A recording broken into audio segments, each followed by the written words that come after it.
In the previous class we studied three properties, that is linearity property, periodicity property and symmetric property.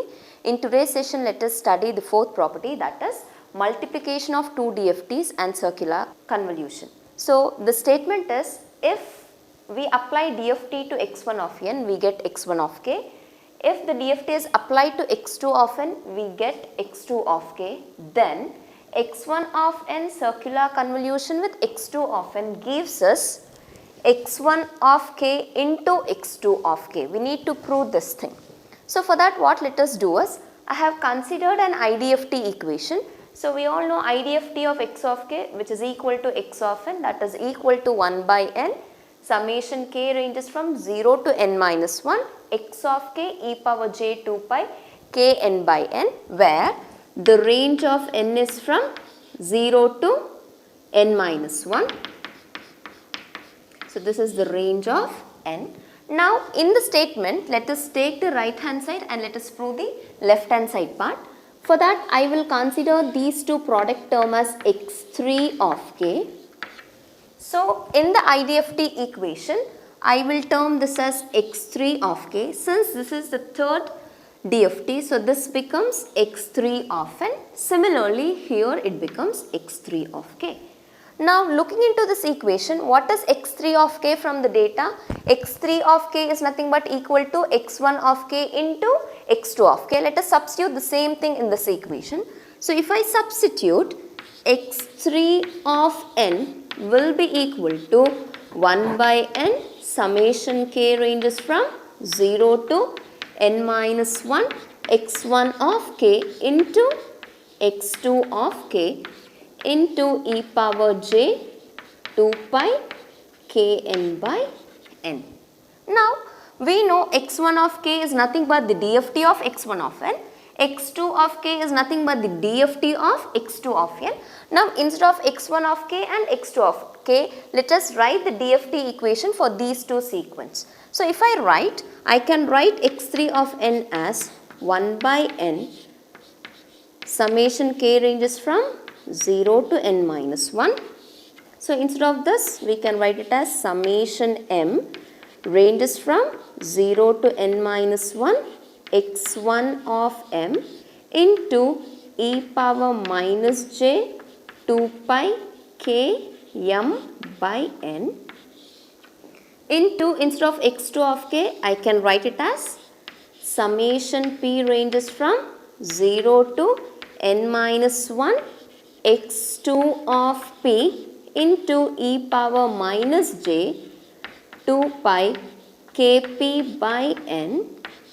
Then the next exponential term is e power j 2 pi k n by n. So why I have written it as x1 of m and x2 of p instead of x1 of n and x2 of n is, it is in order to avoid the confusion, I have written it in terms of two other letters, that is m and p. Now I will rearrange this particular summation. So if we rearrange and write, I can write it as 1 by n summation m ranges from 0 to n minus 1 x1 of m into summation p ranges from 0 to n minus 1 x2 of p. We are left out with this summation, that is summation k ranges from 0 to n minus 1 into e power. So what are the common factors which I can take? You have this exponential term, this exponential term and this exponential term. So out of all this exponential term, j 2 pi k by n is a common factor. So I will take that as common factor, that is j 2 pi k by n. So if I take this as common factor, the term left out in the power is n. Coming to this, the element left out is minus m. Similarly, here it is minus p. So let us term this as equation number 1. Now in this equation 1, let us consider only this third term. Consider third term in equation 1, that is summation k ranges from 0 to n minus 1 e power j 2 pi k by n into n minus m minus p. Now let us solve for this equation and let us check what we are going to get. So in case 1, I will assume the value of n minus m minus p be equal to n.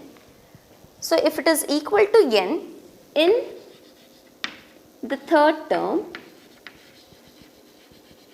okay, what happens to this equation? I can rewrite the equation as summation k ranges from 0 to n minus 1 e power j 2 pi k by n into n minus m minus p should be replaced with n. So in this equation, instead of this, I am replacing it with n. So after replacing it with n, I can cancel these two. So what is left out? The elements left out is summation k ranges from 0 to n minus 1 e power j 2 pi k. We know e power j 2 pi is nothing but equal to 1. So substituting that also, I can rewrite the summation as summation k ranges from 0 to n minus 1, 1 to the power of k. Now we know the standard equation for this, which is nothing but the upper limit minus lower limit plus 1. If I apply the same formula, I can rewrite this equation as upper limit is n minus 1, this one, minus lower limit is 0 plus 1. So if I simplify this, you can cancel minus 1 with plus 1. Finally, the value which I am getting for the third term, if n minus m minus p is equal to n, is nothing but n. Now, moving on to case 2. In case 2, let n minus m minus p be not equal to n. If it is not equal to n, what happens to equation number 1 and this particular third term? So if I rewrite, I can write it as summation k ranges from 0 to n minus 1 e power j 2 pi by n into n minus m minus p to the power of k. So this is similar to the equation summation n ranges from 0 to n minus 1 a power n, which can be written as 1 minus a power n divided by 1 minus a. So I will apply the same formula to this equation and rewrite. So if I rewrite, I can rewrite this as 1 minus e power j 2 pi by n into n minus m minus p into n whole divided by 1 minus e power j 2 pi by n into n minus m minus p. Now in this equation, I can cancel n and n.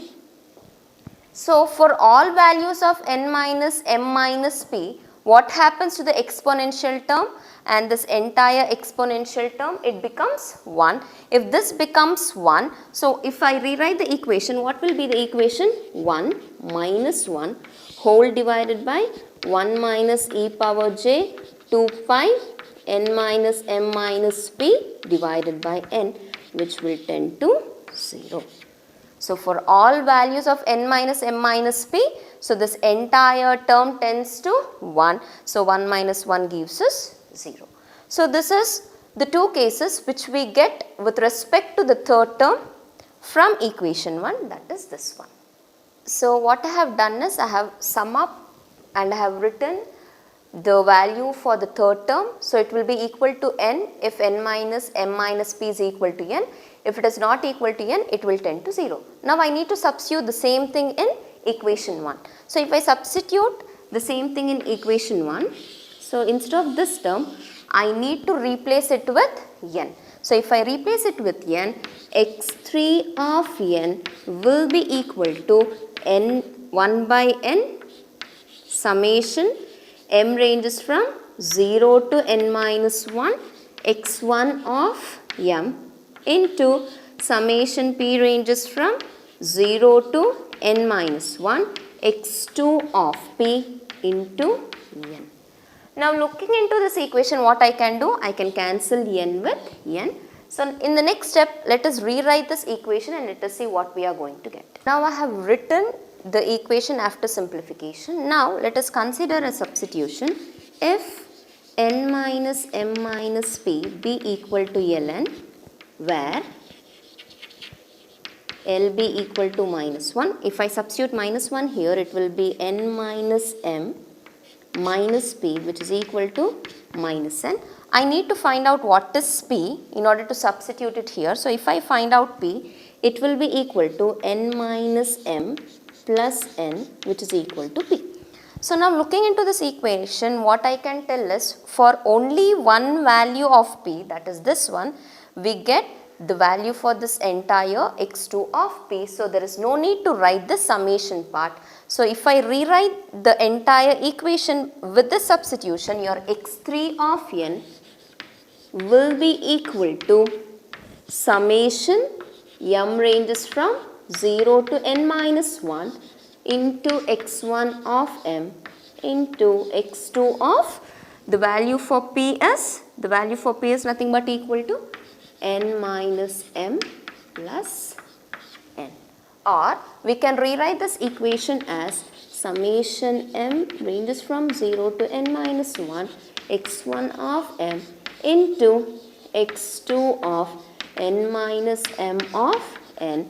So, looking into this equation, this is nothing but the equation for the circular convolution, which we can rewrite it as x1 of n circular convolution with x2 of n. So, what we did? We took up the right hand side as x3 of n and we deduced x1 of n is circular convolution with x2 of n. The same thing we got here, that is the left hand side. So, this is about circular convolution. The next topic in the particular courses, that is additional properties of DFT. So, until now we studied 4 properties. We have some more properties of DFT. In that, the next property is time reversal of DFT. So, the statement for time reversal property is, if the DFT is applied to x1 of n gives us x of k, then x of minus n of n DFT is nothing but equal to x of minus k of n. I need to prove this. This is nothing but time reversal property. So, what we can make out from this particular equation is, if it is reversed in time domain, it will be reversed in frequency domain as well. So, time reversal property is also called as reflection property. For that, what I have done is I have considered the DFT equation. So, in this equation, let us take left hand side and let us try to prove right hand side. So, taking left hand side, instead of x of n, I will replace it with the left hand side term, that is DFT of x of minus n of n, which can also be written as DFT of x of n minus n. So, wherever I have x of n, I will replace it with this. So, here I have x of n, let us replace.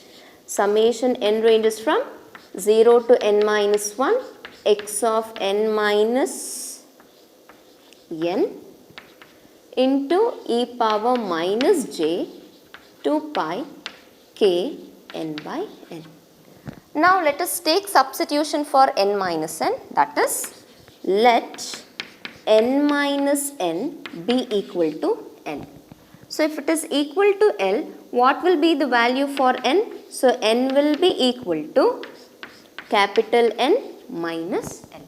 So, if we are changing this, I need to change the limits also with respect to L. So, if n is equal to 0, the value of L will be equal to n minus 0, which is equal to n. I am substituting in this equation. Similarly, if n is equal to, the upper limit is n minus 1, then L will be equal to n minus, instead of n I need to substitute this, it will be n minus into minus plus 1. So, I can cancel these two. So, the value of L will be equal to 1. So, now let us substitute L instead of this and let us interchange the limit and let us rewrite. So, this will be equal to summation L ranges from, instead of 0 I need to substitute it as n, instead of n minus 1 I need to substitute it as 1, x of L e power minus j 2 pi k by n. So, what is the substitution for this n? N is nothing but equal to n minus L. N minus L. So in the next step what let us do is I can interchange the summation.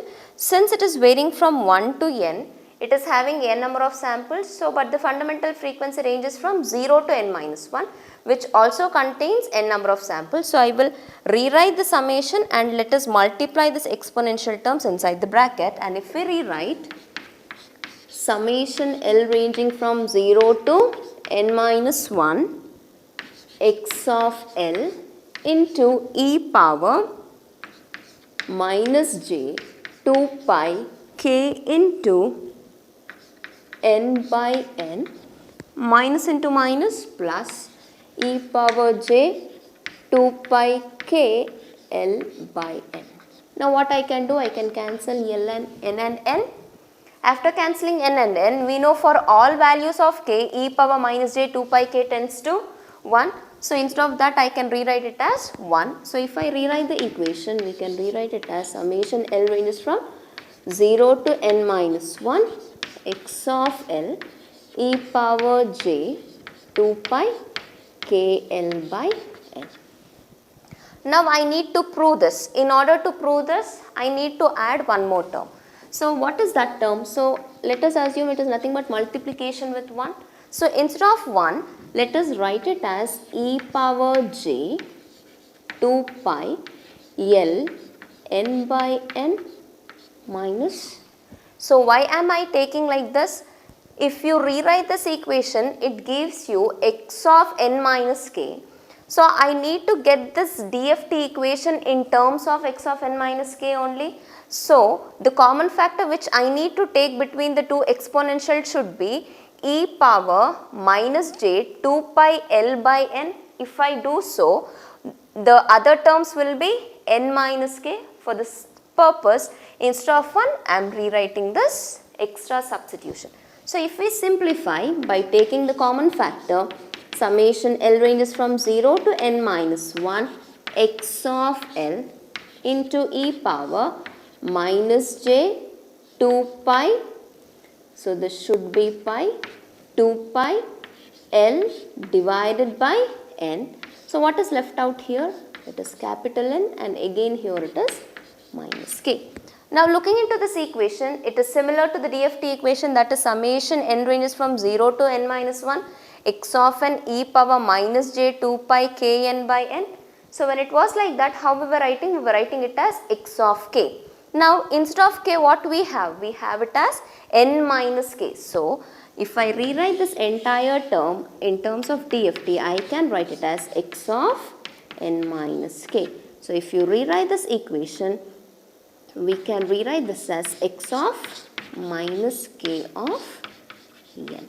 Therefore, if we apply the DFT for x of minus n of n, if DFT is applied to this, gives us x of minus k of n. This is nothing but time reversal property, or we can call it as reflection property also. Moving on to the next property, that is property 6, that is circular shift in time domain, and the statement is if the DFT of x of n is x of k, then the DFT of x of n minus m of n will be equal to x of k e power minus j 2 pi k m by n.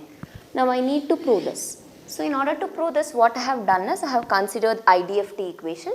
So instead of writing it as x of n, we can write it as IDFT of x of k, which is equal to x of n, which is equal to 1 by n. Summation k ranges from 0 to n minus 1 x of k e power minus j 2 pi k n by n, where the range of n is from 0 to n minus 1. Now I will take right hand side and I will try to prove the left hand side term. For that, the right hand side term in the statement is this one. So instead of x of k, I will replace it with that particular term. So IDFT of x of k into e power minus j 2 pi k m by n will be equal to, wherever we have x of k, I need to replace it with this entire term. So 1 divided by n into summation k ranges from 0 to n minus 1 x of k e power minus j 2 pi k m by n into e power minus j 2 pi k n divided by n. So this is the thing which we got. Now what I can do, so looking into this, I need to prove this term. In order to prove that term, if you rewrite this left hand side part, I can rewrite it as x of n plus n minus m. For that I need to get one more exponential term in the right hand side. In the next step, let us write that one more exponential term instead of 1. Okay.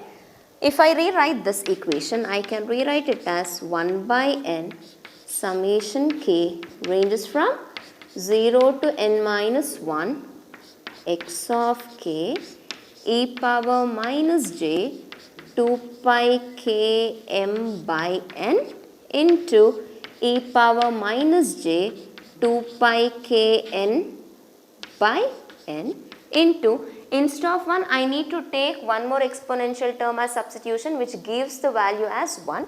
For that, I will take the substitution as e power j. I will take the substitution as e power j.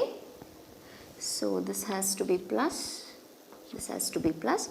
So it becomes e power j 2 pi k capital N by n. Okay. Now in this entire 3 exponential term, let us take the common factor as e power j 2 pi k by n.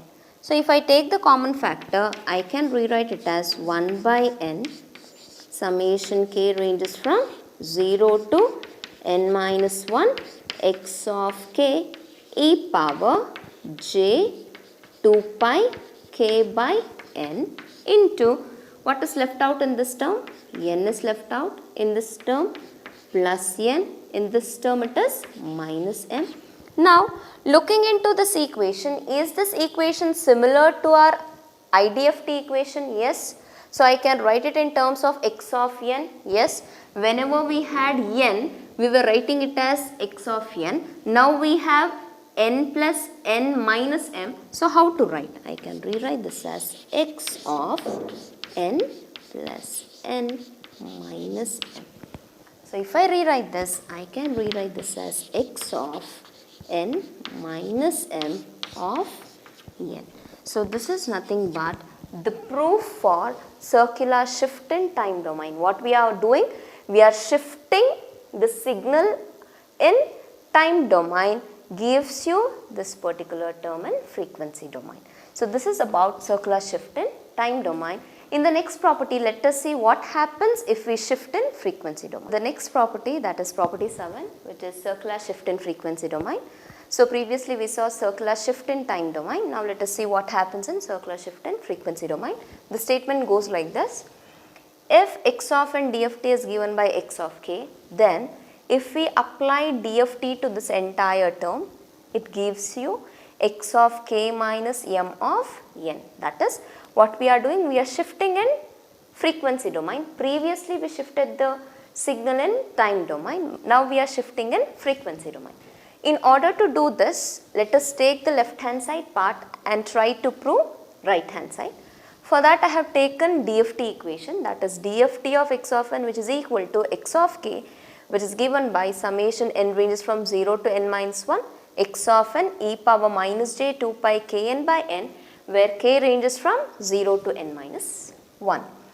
Now let us take this left hand side term, and wherever we have x of n, let us substitute with this term and let us try to prove right hand side. So if I substitute dft of x of n e power j 2 pi n m by n will be equal to summation n ranges from 0 to n minus 1. Instead of x of n, I can write it as x of n into e power j 2 pi n m by n into e power minus j 2 pi k n by n. Now I need to prove this one. If I rewrite this, I can rewrite it as x of n plus k minus m. So I need to get how many exponential term? 3 exponential term. So for that, let us take this is multiplied with 1 and let us take an exponential which results in 1. So if I rewrite the equation and continue the simplification, I can rewrite it as summation n ranges from 0 to n x of n e power j 2 pi n m by n into e power minus j 2 pi n k by n into e power. So I should get it as n plus k minus m. Here we already have m and we have k. I need to get only n. So what is the common factor which we should take in these two terms? It will be e power j 2 pi n by n. So here it will be e power j 2 pi n by n. Okay, and this has to be minus j 2 pi n by n. Now in this entire exponential term, if I take the common factor and rewrite the equation, I can rewrite this as summation n ranges from 0 to n minus 1 x of n e power minus j 2 pi n divided by n into what is left out here? N. Again here it is plus k. Here it will be minus m. So now looking into this equation, is this equation similar to our DFT equation? So instead of k, what we have? We have it as n plus k minus m. So instead of rewriting it as x of k, I can rewrite this particular equation as x of n plus k minus m, or we can rewrite this as x of k minus m of n. So this is nothing but circular shift in frequency domain. So this is how we can prove circular shift. The same thing we did in time domain, but we took IDFT equation and deduced the property. But for circular shift in frequency domain, we took DFT equation and we deduced the proof. So this is about property number 7, that is circular shift in frequency domain. Moving on to the next property, that is property 8, complex conjugate property, and the statement goes like this. If the DFT is applied to x of n gives us x of k, then we need to prove x conjugate of n DFT will be equal to x conjugate of minus k of n, or we can rewrite this as x conjugate of n minus k also. In the second statement, we need to prove that x conjugate of minus n of n DFT will be equal to x conjugate of k. So now let us take one by one and let us prove this particular property, that is complex conjugate property. So if I want to prove the first one, I will consider the DFT equation, that is DFT of x of n will be equal to x of k, which is given by summation n ranges from 0 to n minus 1 x of n e power minus j 2 pi k n by n, where k ranges from 0, 1 up to n minus 1. Now let us take left hand side and try to prove right hand side. So instead of x of n, let us substitute x conjugate of n. So if we substitute, the DFT of x conjugate of n will be equal to summation n ranges from 0 to n minus 1 x conjugate of n into e power minus j 2 pi k n by n. We can rewrite the equation as summation n ranges from 0 to n minus 1 x of n e power j 2 pi k n by n, the whole conjugate. What I have done, I have taken this conjugate outside, and if I take the conjugate for this, it gives us plus j 2 pi k n by n. Now this entire term is multiplied with 1. So now I need to take the substitution for 1 such that we get the right hand side as x conjugate of n minus k. For that, if I take the substitution, the equation will be summation n ranges from 0 to n minus 1 x of n e power j 2 pi k n by n into e power minus j 2 pi n by n, the conjugate. Okay. Now, in these two exponential term, I can take e power minus j 2 pi n by n as a common factor. Yes. So, if we rewrite the equation, I can write it as summation n ranges from 0 to n minus 1 x of n e power minus j 2 pi n by n into, here n is left out and here we get minus k. Now looking into this equation, is the equation similar to our DFT equation which we have written here? Summation n ranges from 0 to n minus 1 x of n e power minus j 2 pi k n by n. So when it was like this, we wrote it as x of k. Here we have, instead of k we have n minus k. So if I rewrite the equation, I can write it as x of n minus k, the conjugate, or it can be written as x conjugate of n minus k.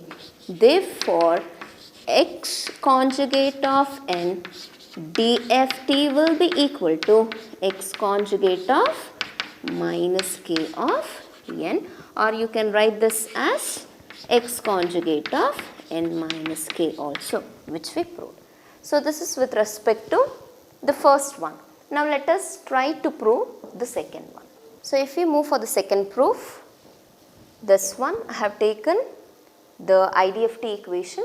So now let us try to take right hand side and prove left hand side. Now instead of x of k, let us substitute x conjugate of k. So if I substitute it as x conjugate of k, the IDFT of x conjugate of k will be equal to 1 by n summation k ranges from 0 to n minus 1 x conjugate of k into e power j 2 pi k n by n.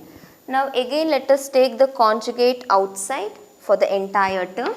So 1 by n summation k ranges from 0 to n minus 1 x of k e power minus j 2 pi k n by n, the whole conjugate. So what I need to prove? I need to prove it as x conjugate of n minus n. So I need to have one more exponential term. Here we have only one. So this is multiplied with 1. So let us take the substitution for 1 such that it gives us x conjugate of n minus n. So if I take the substitution for 1, summation k ranges from 0 to n minus 1 x of k e power minus j 2 pi k n by n into e power, it should be j 2 pi k n divided by n, the whole conjugate. So if you cancel n and n, you get e power j 2 pi k. We know for all values of k, e power j 2 pi k will be equal to 1. Now let us take the common factor in these two exponential term, and if we rewrite IDFT of x conjugate of k will be equal to 1 by n into summation k ranges from 0 to n minus 1 x of k e power j 2 pi k by n. So I have taken j 2 pi k by n as a common factor. Here the term left out is n and here it is minus n, the whole conjugate. Now looking into the equation, it is similar to IDFT equation. So if I rewrite the equation, we can rewrite this entire equation as x of n minus n, the whole conjugate, or it can be written as x conjugate of n minus n, which gives us x conjugate of minus n of n.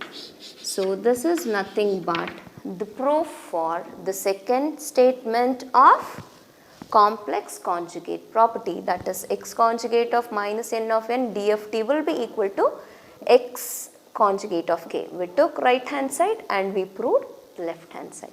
So this is all about complex conjugate property.